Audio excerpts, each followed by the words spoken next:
할렐루야. 아멘. 오늘 또 이 시간 하나님의 성전에 나와서 예배하는 사랑하는 성도 여러분에게 하나님의 약속하신 성령이 충만하게 부어주실 줄로 믿습니다. 아멘.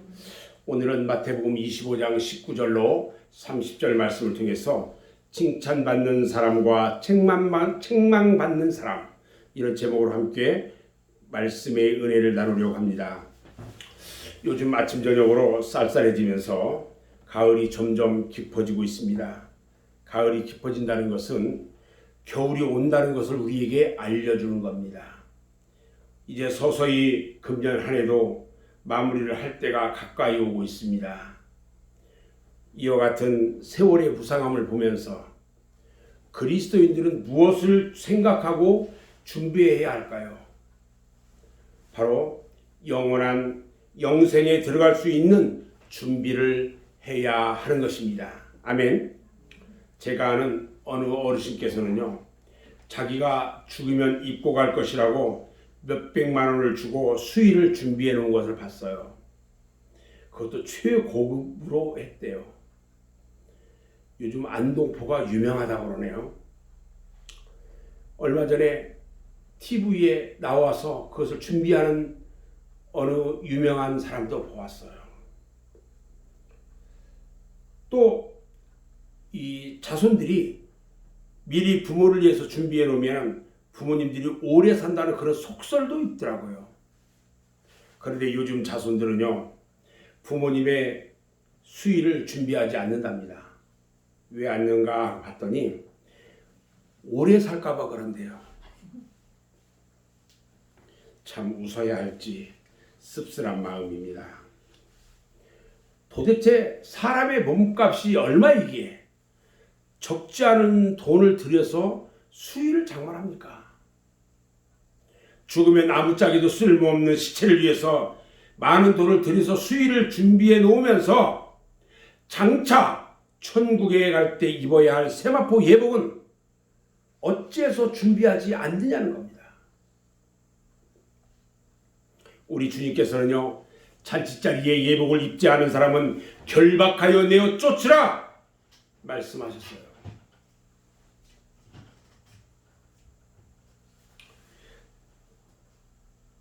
들녘에 추수들이 거의 돼가고 있는데, 이런 추수의 계절 가을을 보면은요, 하나님 나라에 들어갈 수 있는 믿음의 준비를 잘 해야 하겠다, 이렇게 생각이 듭니다. 준비하지 못한 사람은요, 미안하지만 천국에 갈 수가 없습니다. 마태복음 25장 11절로 13절에 보면요, 열처녀 비유의 말씀이 나오는데, 기름을 준비하지 못한 사람은 밤새도록 신랑을 기다렸지만 기름이 없다는 이유로 등불이 꺼졌다는 이유만으로 잔치자리에 들어가지 못하고 어두움에 쫓겨나서 슬피 울며 이를 가는 처량한 신세가 되고 말았습니다. 세월이 참으로 빠릅니다. 어느새 오늘이 10월 마지막 주일입니다. 2020년도요, 달력이 2장밖에 남지 않았어요. 주님은 에베소서 5장 16절에 말씀하시기를 세월을 아끼라, 때가 악하니라 말씀하셨습니다. 사랑하는 여러분, 남은 한 달 동안 우리들에게 무슨 일이 어떻게 닥칠지 아무도 모릅니다. 그 한 달 동안에 주님이 재림하실지도 모르고 내 수완이 다 돼서 하나님의 부름을 받을지도 모른다는 것입니다. 그러므로 우리들은요, 하나님 앞에서 정말 후회 없는 삶을 살아야 하는 것입니다. 아멘. 미련한 다섯 처녀처럼 기름을 준비하지 못했다가 쫓겨나는 사람이 되어서는 안 될 것이며, 오늘 본문의 말씀에서처럼 악하고 게으른 종이라고 책망과 저주를 받아서 바깥 어두움에 쫓겨나서 슬피 울며 이를 가는 처지가 돼서도 안 될 것입니다. 아니면 주님의 심판대 앞에 섰을 때에 내가 너희를 도무지 알지 못하니 불법을 행하는 자들아 내게서 떠나가라. 이런 주님의 추상 같은 책망을 받지 않아야 되겠다는 것입니다. 오늘 말씀을 보면요, 예수님께서 교훈하신 달란트 비유의 말씀인데, 이 말씀에 보면 주인으로부터 칭찬과 상급을 받은 종이 있는가 하면 주인으로부터 책망을 받고 또 있는 것도 빼앗기고 어두움에 쫓겨나는 종도 있음을 우리는 볼 수가 있습니다. 주님께서 이 말씀을 하신 목적은요, 세상에서 우리 성도들이 얼마나 충성하고 헌신하느냐에 따라서 장차 주님의 심판대 앞에 상을 받을 수도 있고 책망과 저주를 받을 수도 있다는 것을 가르쳐 주는 말씀입니다. 세상 사람들은요, 책망하는 소리보다는 칭찬하는 소리를 좋아합니다. 그러므로 오늘의 성도들을 살펴보면 장차 주님 재림하셨을 때에 하나님 앞에 가서 행한 대로 심판을 받을 때에 칭찬받는 사람과 책망받는 사람으로 분리된다는 것을 깨달아야 하는 것입니다. 우리 성도들이요, 주님의 심판대 앞에서 분리될 수밖에 없습니다. 우리 주님께서는 마태복음 25장 31절로 33절에서 양과 염소를 분리하셨던 것처럼 양은 오른편에 염소는 왼편에 분리하신다고 했어요. 인자가 자기 형편으로 자기 영광으로 모든 천사와 함께 올 때에 자기 영광의 보좌에 앉으리니 모든 민족을 그 앞에 모으고 각각 구분하기를 목자가 양과 염소를 구분하는 것 같이 하여 양은 오른편에 염소는 왼편에 두리라 말씀하신 것입니다. 지금 우리가 살고 있는 이 세상에는요, 곡식과 가라지가 함께 자라고 있지만 추수 때가 되면요 반드시 가라지는 꺼지지 않는 지옥불에 던져 넣는다고 주님께서 마태복음 13장 39절에서 하신 말씀을 우리는 기억하고 깨달아야 하는 것입니다. 여러분, 칭찬받은 사람은요 어떤 사람일까요? 우리 주님 앞에 칭찬받은 사람은 어떤 사람일까? 옛날에요, 예수님이 이 세상에서 33년 동안 계시는 동안에요 수많은 사람들을 만났어요. 그런데 그 중에 칭찬받은 사람은 불과 몇 명이 되지 않아요. 그 사람들을 잠깐 보면요, 첫 번째, 예수님은 가버나움 마을의 백부장을 칭찬했어요. 마태복음 8장에 보면은 예수님께서 가버나움 마을에 가셨을 때에 그 마을에 주둔하고 있는 백부장이 예수님을 찾아옵니다. 그리고 자기 집 하인이 지금 병에 들어서 죽게 되었다는 사실을 말하면서 우리 예수님께 고쳐줄 것을 간구합니다. 이때 우리 주님은 내가 가서 고쳐주겠다고 말씀하시니까 백부장이 하는 얘기가 주님이 오는 것을 감당할 수가 없습니다. 이곳에서 말씀만 해주셔도 내 하인이 낫겠습니다. 이렇게 말하자 주님은 그 백부장을 칭찬합니다. 마태복음 8장 10절 말씀에 보니까 예수께서 들으시고 놀랍게 여겨 따르는 자들에게 이르시되 내가 진실로 너희에게 이르노니 이스라엘 중 아무에게도 이만한 믿음을 보지 못하였노라 하시면서 백부장에게 말합니다. 가라, 네 믿음이 내 믿음대로 될지어다. 할렐루야, 네 믿음대로 될지어다. 그러니까요, 그 말씀한 그 시점에 하인의 병이 깨끗이 나았다고 그랬어요. 또 칭찬받은 사람이 있습니다. 예수님께 향유를 부어드린 마리아를 칭찬했습니다. 예수님께서 하루는요 베다니 마을에 갔습니다. 나사로의 집에서 식사를 하는 데에 마리아가 지극히 비싼 향유 순전한 나드 한 그릇을 가져다가 예수님의 발에 붓습니다. 그리고 자기 머리털로 그 발을 씻습니다. 그렇게 하니까 향유 냄새가 온 집안에 가득했다고 그랬어요. 그런데 이때 이것을 시기하던 사람들이 그 비싼 것을 허비하고 낭비한다고 책망을 합니다. 그러자 예수님께서 마리아를 칭찬합니다. 마가복음 14장 8절로 9절에 보입니까요? 그는 힘을 다하여 내 몸에 향유를 부어 내 장례를 미리 준비하였느니라. 내가 진실로 너희에게 이르노니 온 천하에 어디서든지 복음이 전파되는 곳에는 이 여자가 행한 일도 말하여 그를 기억하라 하시니라 말씀하셨어요. 이 얼마나 복되고 감사한 축복입니까? 물론 마리아가 예수님의 장례를 염두에 두고 한 일은 아닙니다. 평소에 하나님에 대한 믿음과 예수님에 대한 충성과 헌신이 이와 같이 축복으로 연결된다는 사실을 깨닫고 오늘날 우리들은요, 마리아와 같은 행함의 믿음이 있어야 할 줄로 믿습니다. 아멘. 세 번째 칭찬받은 사람은요, 누구냐? 예수님이 베드로의 고백을 들으시고 칭찬했어요. 예수님과 12 제자들이요, 가이사라 빌립보 지방을 여행하고 있었습니다. 예수님은 십자가의 고난이 임박해 오자 은연중에 제자들에게 자신에 대한 믿음을 확인하시려고 이 세상 사람들이 나를 누구라 하느냐 물었습니다. 제자들은 이구동성으로 어떤 사람은 엘리야라고 하고 어떤 사람들은 세례 요한이라고 하고 어떤 사람들은 예레미야 선지자라고 합니다. 그리고 또 새로 나타난 선지자라고 한다라는 대답을 그들이 하자 예수님께서 제자들에게 다시 질문합니다. 그럼 너희는 나를 누구라 생각하느냐? 너희는 나를 누구라 생각하느냐? 이때 시몬 베드로가 기다렸다는 듯이 담대하게 말합니다. 주는 그리스도시요 살아계신 하나님의 아들입니다. 이렇게 말하자 예수님은요, 만족해 하시면서 베드로를 칭찬합니다. 마태복음 16장 17절로 19절에 보니까요, 주님은 베드로에게 칭찬과 축복을 내리시는데 바요나 시몬아 네가 복이 있도다. 이를 내게 알게 하니는 혈육이 아니요 하늘에 계신 내 아버지시니라.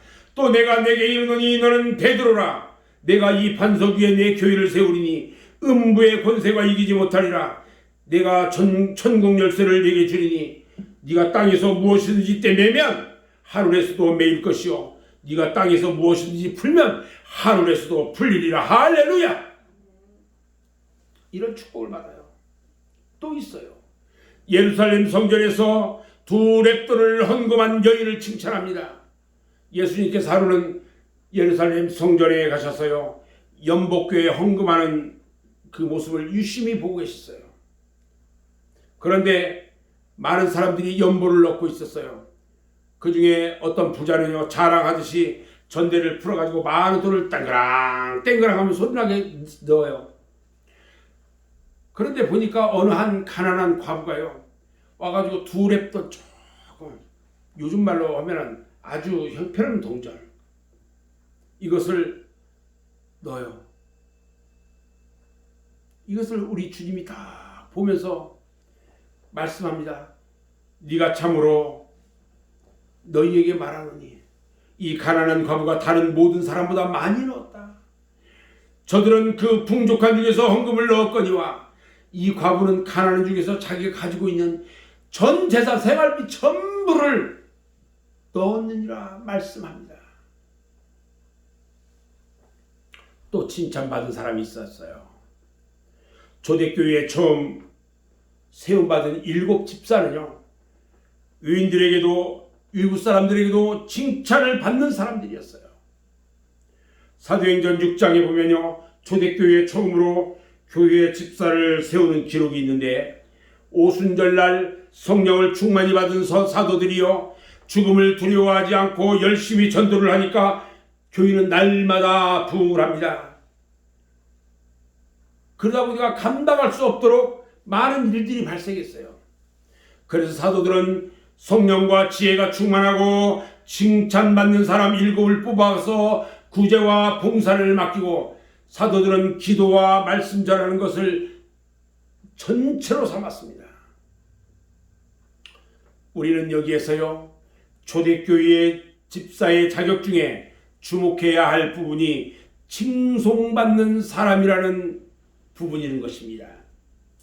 적어도 교회의 집사, 권사, 임원쯤 됐다면 교회 안에서뿐만 아니라 교회 밖에서도 외부인 사람들에게 칭찬을 받아야 한다는 겁니다. 그런데 오늘 현실은요, 그렇지가 않아요. 불신자에게 조롱받고 지탄을 받아요. 예수님은요, 마태복음 5장 13절에서 말씀하시기를 너희는 세상의 소금이니 소금이 만일 그 맛을 잃으면 무엇으로 짜게 하리요?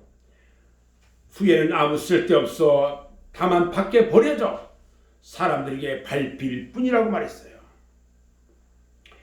우리 그리스도인들이요, 신자로서의 맛을 잃어버린다면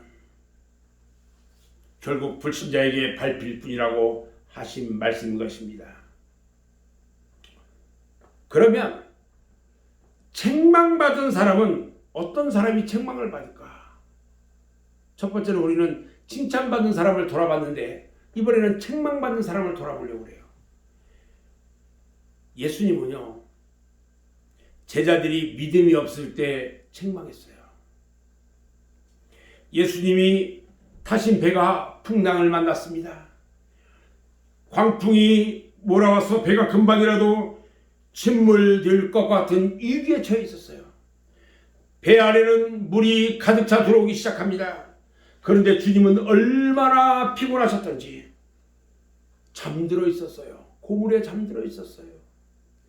예수님의 12 제자 중에는요, 갈릴리 바다에서 자란 사람이 여러 명 있습니다. 그래서 갈릴리 바다의 내용도 잘 알고 있고요, 풍랑을 만났을 때 어떻게 해야 하는지도 잘 압니다. 이렇게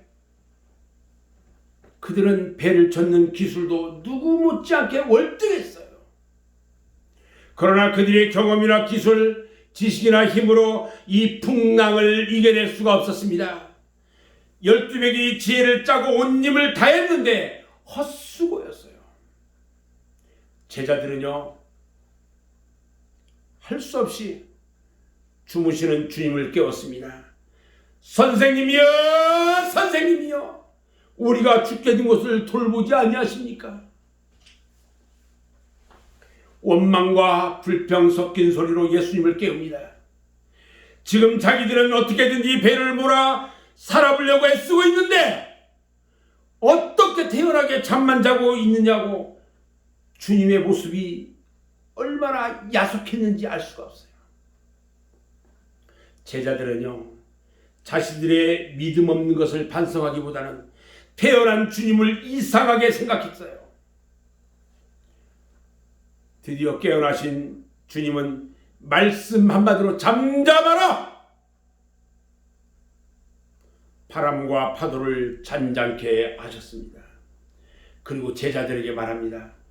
어째서 이렇게 무서워하느냐? 너희가 이다지도 믿음이 없느냐? 그리고 꾸짖으셨어요. 여러분, 믿음이 없으면요, 당연히 주님께 책망을 들을 수밖에 없는 것입니다. 두 번째 책망받은 사람은요, 베드로입니다. 베드로가요, 주님께서 십자가의 고난을 당한다고 말씀을 딱 드리니까 이것을 말려요. 그러다가 주님으로부터 책망받았어요. 예수님의 일행이 가이사랴 빌립보 지방을 여행하실 때 베드로가 주는 그리스도시요 살아계신 하나님의 아들이라고 고백을 했을 때 주님은 그를 칭찬했는데, 주님께서 바로 십자가의 고난을 당한 후에 3일 만에 부활할 것을 제자들에게 말씀합니다. 그랬더니 돌발 사태가 발생합니다. 마태복음 16장 22절 말씀을 보면 베드로가 예수님을 붙들고 항변하여 이르되 주여 그리 마옵소서, 이 일이 결코 주께 미치지 아니하리라 하고 말하자 예수님께서 말합니다. 베드로에게 사탄아, 내 뒤로 물러가라. 너는 나를 넘어지게 하는 자로다. 내가 하나님의 일을 생각하지 아니하고 도리어 사람의 일을 생각한다 하고 책망을 했어요. 그리고 이어서 우리 주님이 말씀합니다. 누구든지 나를 따라오려거든 자기를 부인하고 자기 십자가를 지고 나를 따를 것이니라. 또 책망받은 사람이 또 있죠. 도마는요, 예수님이 부활하신 것을 믿지 못하다가 주님으로부터 책망을 받습니다. 예수님이 부활하셔서 제자들이 있는 다락방에 오셨을 때에 도마는 그 자리에 없었어요. 그 후에 도마에게 제자들이 주님이 부활하셔서 이곳에 오셨다고 하자 도마는 믿지를 않았어요. 그리고 하는 말이 뭐라고냐? 내가 그 손에 못자국을 보고 내 손가락을 그 못자국에 넣고 내 손을 그 옆구리에 넣어보지 않고는 믿지 아니하겠다 그랬어요. 그 후에 여드레가 지난 어느 날 주님께서 다시 제자들에게 오셨는데 도마에게 말합니다. 네 손가락을 이리 내밀어 내 손을 보고 네 손을 내밀어 내 옆구리에 넣어보라. 어찌하여 믿음 없는 자가 되지 말고 믿는 자가 되라. 크게 책망했어요. 또 책망받은 사람이 또 있죠. 예수님 당시에 바리새인과 사두개인들이 외식하다가요 주님으로부터 책망을 받습니다. 마태복음 23장 이하의 말씀을 보면요, 예수님께서 외식하는 바리새인과 사두개인들을 책망하신 말씀이 기록되어 있는데, 화 있을진저 외식하는 서기관들과 바리새인들이여, 너희는 천국문을 사람들 앞에서 닫고 너희도 들어가지 않고 들어가려 하는 자도 들어가지 못하게 하는도다. 이렇게 책망했고요.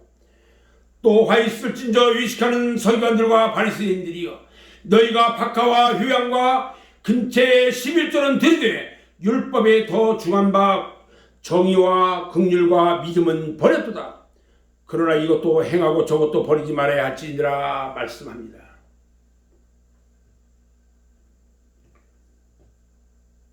너희들이 겉은 깨끗하게 하는데 네 안에는 탐욕과 의식과 불법이 가득하다.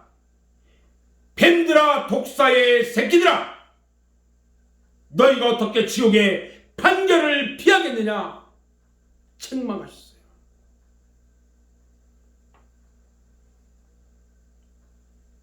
사랑하는 여러분, 그럼 오늘 우리들은요 어떻게 해야 주님으로부터 칭찬을 받을 수 있을까요? 여러분, 열심히 일하는 사람이 칭찬을 받습니다. 아멘. 5달란트와 2달란트를 받은 종은요 열심히 일했기 때문에 칭찬을 받았고, 그리고 상까지 받았어요. 열심히 노력한 사람에게는요 응분의 보상이 따르는 법입니다. 시편 126편 5절 말씀을 보면요, 눈물을 흘리며 씨를 뿌리는 자는 기쁨으로 거두리로다.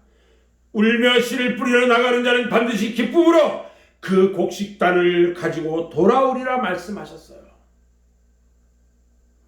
또 누가 칭찬을 받느냐면 충성하는 사람이 칭찬을 받습니다. 오늘 말씀에 5달란트 맡았던 사람과 2달란트 받았던 사람은 주인에게 칭찬을 받았는데 그것이 바로 충성하였기 때문인 것입니다. 주인은요 충성하는 자들에게 말합니다. 잘하였도다. 착하고 충성된 종아, 네가 작은 일에 충성하였음에 내가 많은 것을 너에게 맡기리니 네 주인의 즐거움에 참여할지어다. 할렐루야.